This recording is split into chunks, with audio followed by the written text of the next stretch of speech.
नमस्कार, देश की बात में आपका स्वागत है। मैं हूं अखिलेश शर्मा।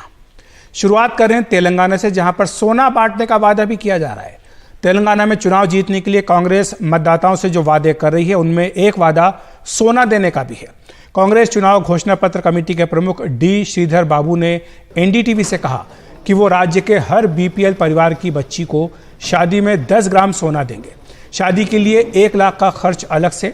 हालांकि इस पर पार्टी आलाकमान ने अब तक अपना फैसला नहीं किया है। इस बारे में अधिक जानकारी दे रही हमारे सहयोगी उमा सुधे। तेलंगाना में चुनाव प्रचार के दौरान अब बीआरएस और कांग्रेस के बीच लड़ाई चल रही है अपने इलेक्शन मैनिफेस्टो और चुनावी वादों के बीच। अब कांग्रेस का कहना है कि वो अपने मैनिफेस्टो में एक नई चीज़ लेके आएगी, वो है 10 ग्राम सोना हर महिला के लिए, हर ऐसे दुल्हन के लिए जिसका परिवार गरीबी रेखा से नीचे हो। यानी कि जब किसी लड़की की शादी हो रही होगी तो सरकार उसके लिए 10 ग्राम का सोना देगी। उनका ये भी कहना है कि वो 1 लाख रुपया नकद भी देंगे शादी के खर्चों के लिए। केसीआर की सरकार ने पहले ही एक शादी मुबारक या कल्याण लक्ष्मी की स्कीम बनाए रखी है, जो 2016 से चालू है। तब 50,000 थे, फिर उसको बढ़ाकर अब 1 लाख रुपए तक वो लोग देते हैं। अब तक 6 लाख ऐसी दुल्हनें हैं जिनको इसका लाभ मिला है। अब कांग्रेस कह रही है कि अगर हम सरकार बनाएंगे तो हम 1 लाख रुपए के साथ साथ 10 ग्राम सोना भी देंगे। आलोचक ये कहते हैं कि आप लड़कियों को पैसे देने का जो स्कीम है उसको उनके शादी के साथ क्यों जोड़ रहे हैं। आपको जोड़ना चाहिए उनके पढ़ाई के साथ या फिर उनके जीवन को बेहतर बनाने के साथ। और कांग्रेस का कहना है कि ये एक एम्पावरमेंट स्कीम ही है, क्योंकि सोने को एक तरह से एम्पावरमेंट का ही एक ज़रिया समझा जा सकता है। जब कल्याण लक्ष्मी या शादी मुबारक की बात हुई तब भी यही क्रिटिसिज्म आया था कि अगर आप 1 लाख रुपया लड़कियों की शादी के साथ जुड़ेंगे तो ये इंसेंटिव ये होगा कि उनके माँ बाप चाहेंगे कि जल्द से जल्द लड़कियों की शादी करवाई जाए ताकि वो 1 लाख रुपए उनके हाथ में पहुंच जाए। लेकिन सरकार का कहना था कि इस स्कीम की वजह से लड़कियों की सही उम्र के बाद ही शादी होगी, क्योंकि अब उनको सर्टिफिकेट जैसे आधार कार्ड वगैरह प्रोड्यूस करना पड़ता है, जिससे कि पता चलेगा कि लड़की 18 साल की है, यानी कि वो मेजर है और तभी उसकी शादी हो पाएगी। ये उनका आर्गुमेंट था। और अब कांग्रेस भी यही बात कह रही है कि जब हम 10 ग्राम सोना देंगे तब हम ये तय करेंगे कि लड़की शादी के उम्र की है या कम की है, क्योंकि 18 साल के बाद ही ये स्कीम लागू होती है। दूसरी बात, कितना खर्चा आएगा इस पूरे स्कीम से। कांग्रेस का अनुमान है कि हो सकता है कि 250 करोड़ रुपए इसमें खर्च हो जाए 1 साल के लिए। लेकिन हमारा अनुमान है कि अगर 1 लाख लड़कियों की शादी होती है तो सरकार को चाहिए होगा 100 केजी सोना, और उस पर खर्चा हो सकता है 500 करोड़ रुपए तक। अगर आप तमिलनाडु की बात करें तो वहाँ पर भी एक सोने देने का एक स्कीम AIADMK जयललिता की सरकार ने बनाया था कि जब लड़कियों की शादी होगी तो सोना दिया जाएगा। लेकिन उस स्कीम में थोड़े बहुत प्रॉब्लम्स ये आई कि शादी के 1 साल 2 साल या उससे भी ज़्यादा वक्त लग गया जब तक सोना लड़कियों के हाथ में नहीं पहुंचा, दुल्हन के हाथ में नहीं पहुंचा। और इसलिए अब स्टालिन की सरकार, DMK की सरकार ने कहा कि हम सोना नहीं देंगे लड़कियों को, इसके बजाय हम उसको पढ़ाई करने का सपोर्ट देंगे, समर्थन देंगे। और इसलिए अब कोई भी लड़की अगर गवर्नमेंट स्कूल से पास होकर कॉलेज में जाती है तो उसको हर महीने उसके खाते में 1,000 रुपया दिया जाता है। हैदराबाद से कैमरा पर्सन नागराजू के साथ उमा सुधीर, NDTV इंडिया के लिए। तो जहां तेलंगाना में कांग्रेस पार्टी मतदाताओं को साधने के लिए 10 ग्राम सोना देने की बात कर रही है, वहीं बीजेपी भी मुस्लिम वोटरों को साधने की कोशिश कर रही है। लोकसभा चुनाव के मद्देनजर भारतीय जनता पार्टी पूरे देश में अल्पसंख्यक स्नेह संवाद यात्रा चलाएगी। साथ ही सूफी समाज तक पहुंचने की कोशिश हो या फिर पसमानदा समाज को जोड़ने की कोशिश, इसे लेकर पूरे देश को 6 क्लस्टर में बांटा गया है। और मोदी सरकार की योजनाएं, नीतियां और समाज के अलग अलग वर्गों के लिए किए गए कार्यों को जन जन तक पहुंचाने के काम में बीजेपी जुटी है। कागज पर कुछ कार्यक्रमों की रूपरेखा तैयार है, जमीन पर इन्हें दिसंबर से देखा जा सकेगा। बीजेपी की नई रणनीति। दिसंबर से जमीन पर एक्शन तो दिखेगा, लेकिन उससे पहले इसका पूरा खाका तैयार है और तैयारी भी। पहले जोर पासमानदा मुस्लिमों को लेकर था, लेकिन अब इसका स्वरूप अल्पसंख्यक स्नेह संवाद यात्रा के तौर पर होगा। हमने पासमानदा को लेकर एक बड़ा कार्यक्रम किया है, अब हमने उसका स्वरूप बदल दिया है। अब उसको हम अल्पसंख्यक स्नेह संवाद यात्रा के रूप में एक नया डिजाइन किया हुआ कार्यक्रम लोगों के बीच में, खास करके पूरे भारत में अलग अलग राज्यों में इस कार्यक्रम को हम करने जा रहे हैं, जिसकी अध्यक्षता अल्पसंख्यक मोर्चे के राष्ट्रीय अध्यक्ष करेंगे और तमाम जो बड़े लीडर हैं वो राज्य में, जब हम दिसंबर के बाद अलग अलग राज्यों में इस यात्रा को लेके लोगों तक पहुंचेंगे। इस यात्रा में बीजेपी का फोकस लोकसभा की उन 65 सीटों पर खास तौर पर रहेगा जहां मुस्लिमों की आबादी 33% से लेकर 98% तक है। मिसाल के तौर पर दिल्ली की नॉर्थ ईस्ट सीट, कश्मीर में अनंतनाग, असम में धुबरी और बारपेटा, मध्य प्रदेश में भोपाल और बैतूल, बिहार में किशनगंज और अररिया, पश्चिम बंगाल में मालदा और डायमंड हार्बर, केरल में कासरगोड, वायनाड, यूपी में बिजनौर, मुरादाबाद, मेरठ, मुजफ्फरनगर और बहराइच। इन सीटों पर जोर तो है, लेकिन जिम्मेदारी के तौर पर अल्पसंख्यक मोर्चा पारसी, जैन, सिख और ईसाई समुदाय से जुड़े लोगों को भी साधने की सोच के साथ कार्यक्रम की रूपरेखा तैयार कर रहा है। अल्पसंख्यक मोर्चा के लोग पसमानदा समाज में बैठकों के माध्यम से, चर्चा के माध्यम से, संवाद के माध्यम से योजनाओं को लगातार पहुंचाने का काम कर रहे। हमने अभी एक सूफी समाज अभियान शुरू किया हुआ है, जिसमें जो अल्पसंख्यक समाज में सूफी समाज के लोग हैं उन तक पहुंचकर उनकी कठिनाइयां क्या है, उनकी परेशानियां क्या हैं, वो किस प्रकार से सरकार से जुड़कर उनको लाभ पहुंचाया जाए और वहां पर जो अधूरे काम है, उनकी समस्याएं हैं, उसको सुलझाया जाए। उसके लिए हम देश भर के सूफियों से जुड़कर सूफी समाज के माध्यम से उनको साथ जोड़ने का काम करें। तो एक बड़े चुनावी रन से पहले बीजेपी अपनी नीति को अमली जामा पहनाने में जुटी है। नई दिल्ली से परिमल कुमार, एनडीटीवी इंडिया। तो बीजेपी की इसी योजना, इसी कार्यक्रम पर चर्चा करने के लिए हमारे साथ आतिफ रशीद जी हैं, अध्यक्ष राष्ट्रवादी मुस्लिम पसमानदा महाज। आपका बहुत बहुत स्वागत है आतिफ जी एनडीटीवी इंडिया पर। आपसे ये समझना चाहेंगे, ये जो कोशिश की जा रही है, पहले पीएम मोदी ने ये बात कही थी कि पसमानदा समाज तक बीजेपी को पहुंचना चाहिए, अब बात हो रही है कि सूफी समाज जो है उस तक भी बीजेपी पहुंचे। जो आंकड़े हैं वो ये कहते हैं कि 2004 से अब तक के जितने चुनाव हुए हैं, बीजेपी को 7 से लेकर के 8% तक ही समर्थन अल्पसंख्यक खासतौर से मुस्लिम समुदाय का मिला है। तो ऐसे में क्या आपको लगता है कि ये वाकई एक गंभीर पहले जो बीजेपी को फायदा पहुंचा सकती है? देखिए अखिलेश जी, देश की जनसंख्या, मुसलमानों की जनसंख्या के जो आंकड़े बताते हैं वो आंकड़े ये बताते हैं कि 85% से अधिक आबादी इस देश के मुसलमानों में पसमानदा मुसलमानों की है। पसमानदा मुसलमान दरअसल भारतीय मूल के वो दलित, शोषित, पीड़ित पसमानदा मुसलमान हैं जो भारतीय ही मूल के मुसलमान हैं, उनकी आबादी 85% है। तो जाहिर बात है, आप उन्हें अल्पसंख्यक कहें या पसमानदा कहें, जब भारतीय जनता पार्टी या कोई भी राजनीतिक पार्टी कोई अभियान चलाएगी इस प्रकार का, तो वो जाहिर बात है, जब अगर हम 100 मुसलमानों से संपर्क करेंगे तो ऑटोमेटिकली उसमें 85 मुसलमान पसमानदा मुसलमानों के संपर्क में आएंगे हमारे। तो अभी भारतीय जनता पार्टी 2024 का चुनाव सर पर आ गया है। 2024 के चुनाव को ध्यान में रखते हुए भारतीय जनता पार्टी अल्पसंख्यक मोर्चा के राष्ट्रीय अध्यक्ष श्री जमाल सिद्दीकी जी के नेतृत्व में एक कमेटी उन्होंने बनाई है और एक टीम उन्होंने बना के इसको 6 क्लस्टर में इसको डिवाइड करा है। 6 क्लस्टर्स, इसको पूरे हिंदुस्तान को 6 जगह 6 हिस्सों में बांट दिया है। केवल 65 सीटों को हमने केंद्रित नहीं करा है, 65 सीटों को हम विशेष रूप से केंद्रित करेंगे जहां पर मुसलमानों की आबादी ज़्यादा है। लेकिन इसको पूरे देश भर में ये एक अभियान चलेगा 6 क्लस्टर्स में, और जो मोदी सरकार की पिछले लगभग 10 साल की योजनाएं हैं, उन योजनाओं के जब हम लाभार्थियों की सूची उठाते हैं, तो जब हम लाभार्थियों के बीच में जाते हैं, वो इस देश का जहां दलित, शोषित, पीड़ित है, वहीं पर पसमानदा मुसलमान भी लाभार्थियों की संख्या में बड़ी तौर पे उभर कर आ रहा है। जैसे कि जनधन योजना हो जी, या आवास योजना हो, या आयुष्मान योजना हो, ऐसी बहुत सारी योजना है। मतलब प्रधानमंत्री किसान सम्मान निधि अगर आप उत्तर प्रदेश में उठाकर देखेंगे तो उसके लाभार्थी आपको बहुत सारे मुसलमान मिलेंगे।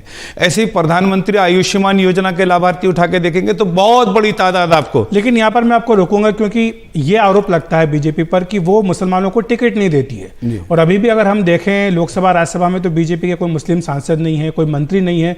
तो ऐसे में फिर वो समुदाय आपसे पूछेगा कि आपने हमें क्या दिया, देखिए फिर उसका क्या जवाब होगा? देखिए ऐसा है अखिलेश भाई, मैं आपको उत्तर प्रदेश का एक उदाहरण देता हूँ। उत्तर प्रदेश का भी जो हालिया विधानसभा का चुनाव हुआ, उस विधानसभा चुनाव में मुस्लिम समाज ने एक तरफा वोट भारतीय जनता पार्टी के विरुद्ध समाजवादी पार्टी को दिया, और ये स्पष्ट है, इसमें बहुत कम वोट इस बार 2022 में भाजपा को दिया। लेकिन क्योंकि प्रधानमंत्री नरेंद्र मोदी जी का ये संकल्प है सबका साथ, सबका विकास, सबका विश्वास, सबका प्रयास, उस सबके प्रयास को शामिल करने के लिए दानिश आजाद अंसारी को एमएलसी बनाया, विधान परिषद पहुंचाया, मंत्री बनाकर मोदी जी ने जो ये कहा कि सरकार बनती बहुमत से, चलती सर्वमत से, सर्वमत की सरकार चलाने के लिए दानिश आजाद अंसारी को मंत्री बना दिया। मैं ये भी बताना चाहूँगा कि 4% वोट नहीं मिला है, लेकिन उत्तर प्रदेश विधानसभा में 4 मुसलमान विधान परिषद हैं। एक तारिक मंसूर साहब, एक दानिश आजाद अंसारी साहब, एक बुक्कल नवाब साहब, और एक वो जो हमारे पहले मंत्री थे जो अभी हज कमेटी के चेयरमैन भी हैं, मोहसिन रजा साहब। 4 वहाँ पर एमएलए हैं। लेकिन क्या है कि देखिए जब चुनाव होता है, चुनाव लोकतंत्र में सर गिने जाते हैं। जब आप मुझे बताइए, दानिश आजाद अंसारी को अगर टिकट दे देती भारतीय जनता पार्टी तो क्या वो जीत कर आते? अभी विश्वास जीते हैं आपके, शाहनवाज हुसैन जीते हैं, आपके मुख्तार अब्बास शाहनवाज हुसैन नहीं ऐसा नहीं, आप टिकट देंगे तब तो आपको पता लगेगा। धीरे देखिए, मेरा कहना यह है कि पिछले चुनाव में, लोकसभा चुनाव में टिकटें दी थी, विधानसभा चुनाव में भी देंगे। अभी हमने तेलंगाना में पिछली बार टिकट दी थी, अब के भी देंगे। अभी राजस्थान बाकी है, राजस्थान में भी देंगे। पिछली बार मध्य प्रदेश में भी दी थी, शाहनवाज हुसैन साहब को दी थी, पहले भी दी थी, फिर देंगे, क्या पता नकवी साहब को फिर दोबारा दे देंगे, हम स्वागत करेंगे। देखिए मेरा कहना सिर्फ इतना है कि मुस्लिम समाज को भी ये तय करना पड़ेगा कि कौन सी पार्टी हमें केवल वोट बैंक के रूप में इस्तेमाल कर रही है। जाते जाते आपसे पूछूंगा कि ये जो बात हो रही है कि बिहार में जब से जाति सर्वे के नतीजे आए कि हिंदू समाज को बांटने का प्रयास किया जा रहा है, लेकिन जब बीजेपी पसमानदा समाज की बात करती है मुसलमानों में, तो ये भी आरोप बीजेपी पर लगाया जाता है कि वो भी मुसलमानों को इस तरह से बांटने की कोशिश कर रही है, पसमानदा और अगड़े मुसलमानों में, और अगड़ों जो मुसलमान उनको ये बात पसंद नहीं आती है। अखिलेश जी, उन्हें इसलिए पसंद नहीं आती क्योंकि इस देश में आज़ादी से लेकर अब तक 400 से अधिक सांसद बने हैं, और 400 में से 350 से अधिक सांसद अशराफ समाज के हैं, मुसलमानों के।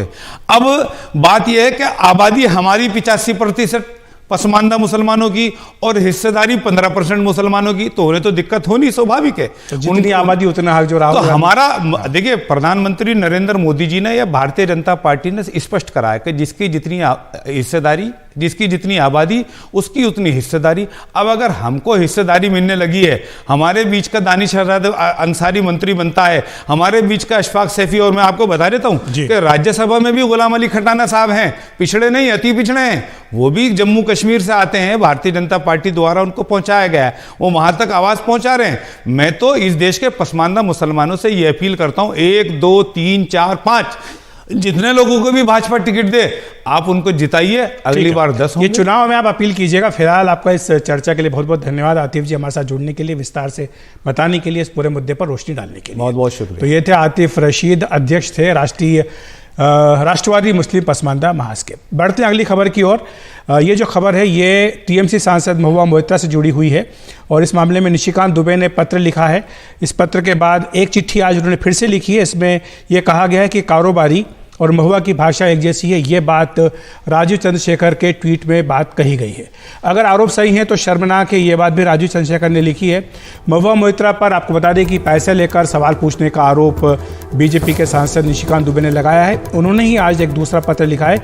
ये पत्र आईटी मंत्री अश्विनी वैष्णव को लिखा है। इसमें यह कहा गया है कि पासवर्ड आईपी एड्रेस, इसको लेकर के जांच होनी चाहिए। महुआ मोइत्रा के पासवर्ड आईपी एड्रेस कहाँ किसी ने एक्सेस किए हैं या नहीं किए हैं, और जिस पर लेकर जांच की मांग की गई है। और वहीं अदानी समूह ने एक बयान जारी कर कहा है कि महुआ मोइत्रा के खिलाफ सीबीआई में की गई शिकायत दरअसल उसके रुख की पुष्टि है कि कई ताकतें समूह को बदनाम करने की साजिश कर रही हैं। बयान में कहा गया है कि सीबीआई को महुआ मोइत्रा और हीरानंदानी के खिलाफ शिकायत दी गई है। उनके खिलाफ आपराधिक साजिश का आरोप लगाया गया है। अदानी समूह को बदनाम करने के लिए संसद में पैसे लेकर प्रश्न पूछे जाने का आरोप है। एक सांसद ने महुआ मोइत्रा को निलंबित करने के लिए लोकसभा अध्यक्ष को चिट्ठी भी लिखी है। इससे 9 अक्टूबर 2023 के हमारे बयान की पुष्टि हुई है। कुछ लोग और समूह हमारा नाम और हमारी साख खराब करने के लिए काम कर रहे हैं। इसके पीछे OCCRP जैसी विदेशी संस्थाओं की भी मदद है। मीडिया के एक हिस्से शॉर्ट सेलर्स ने मिलकर अदानी समूह के खिलाफ मुहिम चलाई हुई है। हम अपने स्टॉक होल्डर्स और शेयर होल्डर्स के हित में ये बयान जारी कर रहे हैं। इधर टीएमसी सांसद महुआ मोइत्रा ने ट्वीट कर कहा है कि सांसदों के सभी संसदीय कार्य सचिव सहायक इंटर्न्स की एक बड़ी टीम करती है। माननीय अश्विनी वैष्णव जी कृपया सभी सांसदों की लोकेशन और लॉगिन डिटेल जारी करें। कृपया स्टाफ को लॉगिन करने की दी गई ट्रेनिंग से जुड़ी सूचनाएं भी जारी करें। और हमारे सहयोगी प्रशांत हमारे साथ जुड़ गए हैं इस पूरी खबर पर चर्चा करने के लिए। प्रशांत, अब से कुछ देर पहले जो आईटी राज्य मंत्री राजीव चंद्रशेखर का ट्वीट आया है वो एक तरह से निशिकांत दुबे के आरोपों की पुष्टि कर रहा है कि जो सवाल लोकसभा में पूछे गए उन्हीं सवालों को लेकर के एक कारोबारी जो है वो राजीव चंद्रशेखर से भी मिले। तो ये दोनों बातें एक तरह से मैच कर रही हैं और ये जो निशिकांत दुबे के आरोप है उनकी पुष्टि कर रही है। जी बिल्कुल, देखिए अखिलेश, राजीव चंद्रशेखर ने जो ट्वीट किया है उसमें बजाबता 16 मार्च 2022 को जो एक सवाल पूछा गया था प्रतिबंधित मोबाइल ऐप के बारे में, उसका जिक्र तक किया है। और उसमें जो जिस तरह की भाषा का इस्तेमाल किया गया है, राजीव चंद्रशेखर ने साफ साफ लिखा है कि जब वो कारोबारी उनसे मिले थे तो उन्होंने जिस तरह की भाषा का इस्तेमाल किया था उसी तरह की भाषा संसद में पूछे गए सवाल की भी है। तो निशिकांत दुबे तो यही आरोप लगा रहे हैं। उन्होंने कल भी अपने आरोपों में कहा था बाकी आरोपों के साथ कि एक बड़ा आरोप ये है कि महुआ मोइत्रा ने जो सांसदों का जो पोर्टल होता है उसके लिए जो यूज़र आईडी और पासवर्ड दिया जाता है वो एक तरह से आउटसोर्स कर दिया था इसी कंपनी को, और ताकि वही कंपनी अपने हिसाब से सवाल पूछ सके।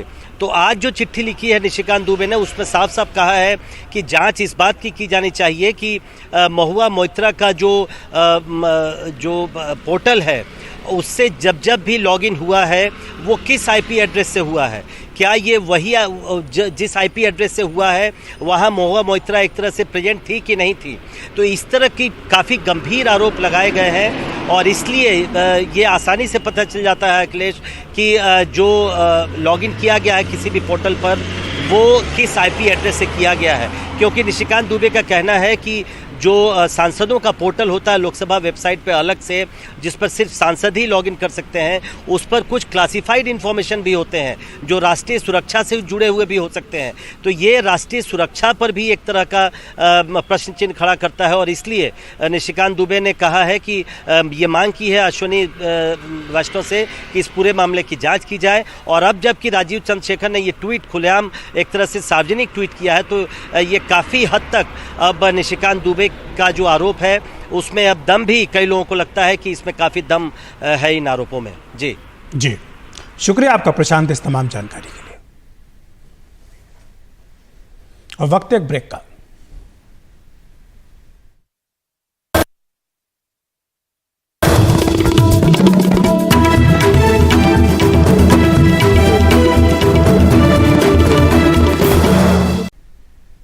मध्य प्रदेश की सियासत भी गजब है।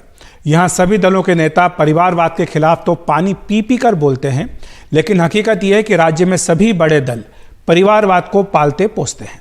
बीजेपी की पहली 4 सूचियां आ चुकी हैं जिसमें कई नेताओं के परिजनों को जगह मिली है। कांग्रेस की पहली सूची आई तो हालात कुछ ऐसे ही दिखे। नेता पुत्र या परिजन भी इस लिस्ट में हावी है।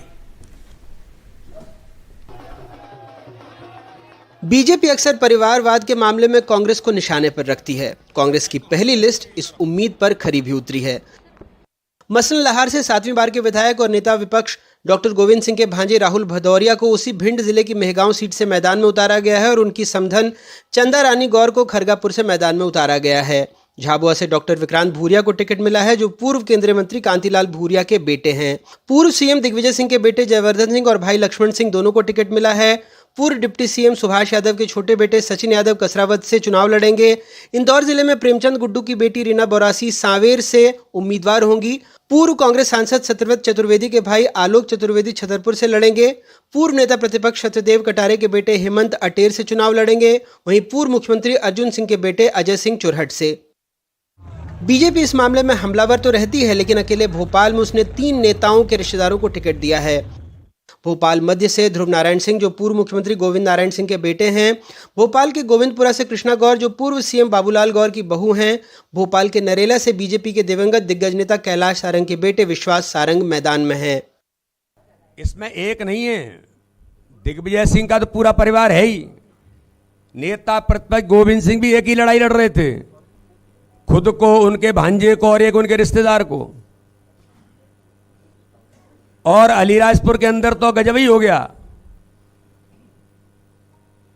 जिनको टिकट मिली है देवर और भाभी, सारे रिश्तेदारों को कांग्रेस यहीं तक सिमट गई है।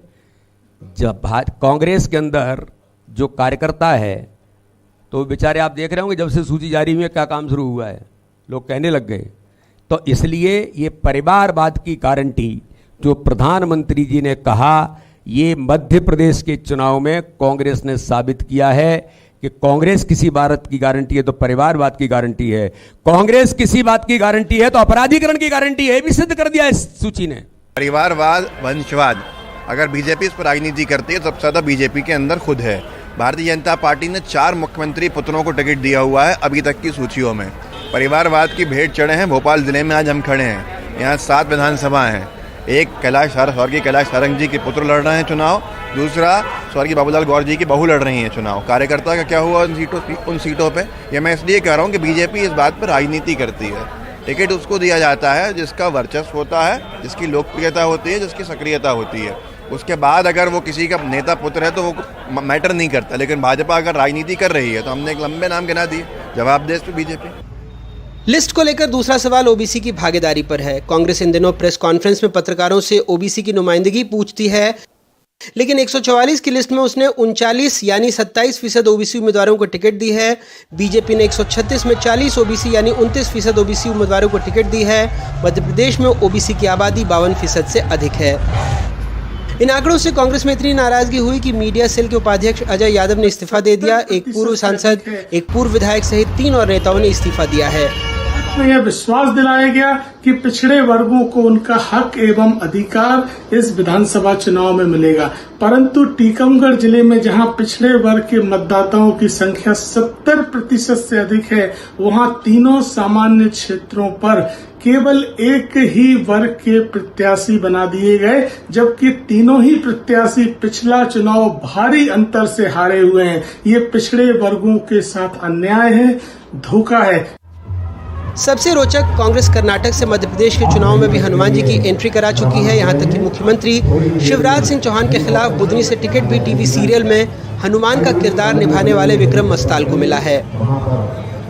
ये भी मजेदार है कि बीजेपी के सनातन के सामने कांग्रेस अपना शुभ मुहूर्त लेकर के आई है। पार्टी ने देवी पक्ष यानी शारदीय नवरात्र के पहले दिन सुबह 9:09 पर अपनी पहली सूची में 144 नामों का ऐलान किया, जिसका योग भी 9 है। वैदिक विद्वान मानते हैं कि 9 अंक नवदुर्गा के आशीर्वाद और शुभ फल का द्योतक है। भोपाल से अपने कैमरा सहयोगी रिजवान खान और अमृतांशी जोशी के साथ अनुराग द्वारी, एनडीटीवी इंडिया।